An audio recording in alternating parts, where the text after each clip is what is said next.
Hi everyone, it's Mr. Taylor from the Lighthouse. Just here to share some reading tips with you today.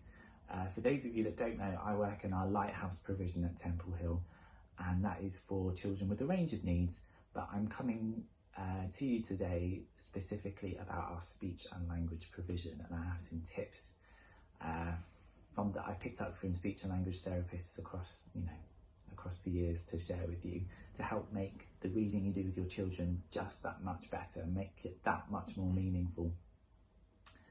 Okay, so on the OneDrive link that was sent out to you with the homework folder, there is one called the Lighthouse, and if you open that up, there is a link to something called Blanks Levels of Questioning. I have the document open here on my laptop, and this is an approach to questioning that's been used in lots and lots of programs.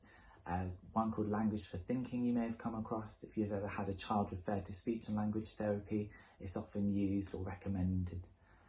And basically what it is it's an approach to using questions to extend children's understanding, starting with simple basic questions and then building up and up and up to its more complex.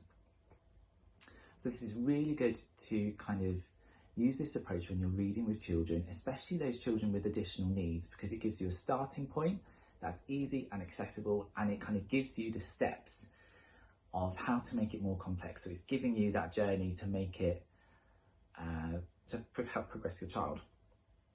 So I'm going to be using just a book I found today, Brilliant Boats, to share some examples with you. So we start at level 1. Level 1 is called Matching Perception, and it's about using objects that the children can see and asking questions about them. So an example of a book, a nice picture book, drawing the child's attention to some pictures they can see and asking questions about it. Still read the story. I think it's important that children learn kind of the rhythm of a story and they share that experience with you. But you can start to ask them some simple questions like, what's this? Or find me the rabbit. So they can use their voice to answer, or they can just point. Examples of those questions are on that document, okay? And once you feel your child's got that, we'll move on to level 2. So this is when we are starting to think with a bit more detail and our questions are becoming that little bit more complex. So if you're reading a story, over lakes and seas and rivers, the wind blows very strong. Ask the child, what happened? So they're just retrieving that last little bit. Oh, well, the wind was blowing strong, or whatever it may be. You could ask them more general questions like, oh, well, where are they? Oh, they're at sea. So you can see just from level 1 to level 2, the child is having to think that little bit more in order to answer the question. Okay. Level 3. Again, it's getting that little bit more complex. And we want to challenge the child that bit more. So it could be that after you've read the page, ask the child, what will happen next? Okay, or let me show you on my next page here. So we have different, there's like a dinghy, a rowing boat and a sailing boat. You could ask the children, well, how are they the same? What's similar between these? And hopefully they'll tell you that, they're all used to transport yourself on sea or something.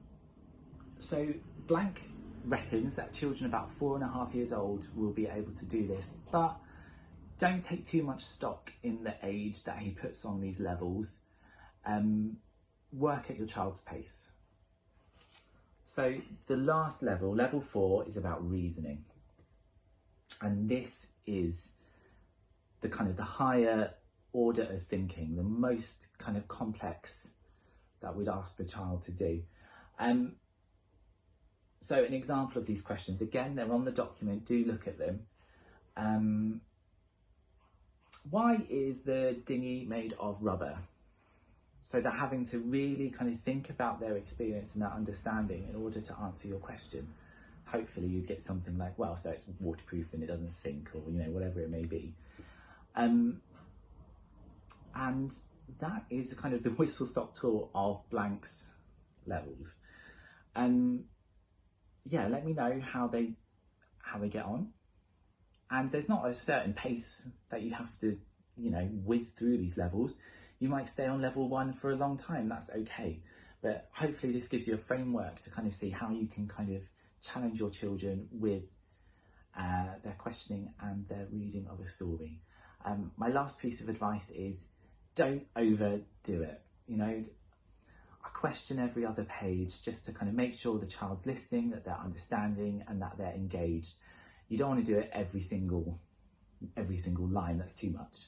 The most important thing is that you're kind of sharing that love of reading with your child, and that's what we really want. Yeah, so I'll be back soon. Every week I'll be offering a different tip or a different strategy to try, and in the meantime, stay safe and take care.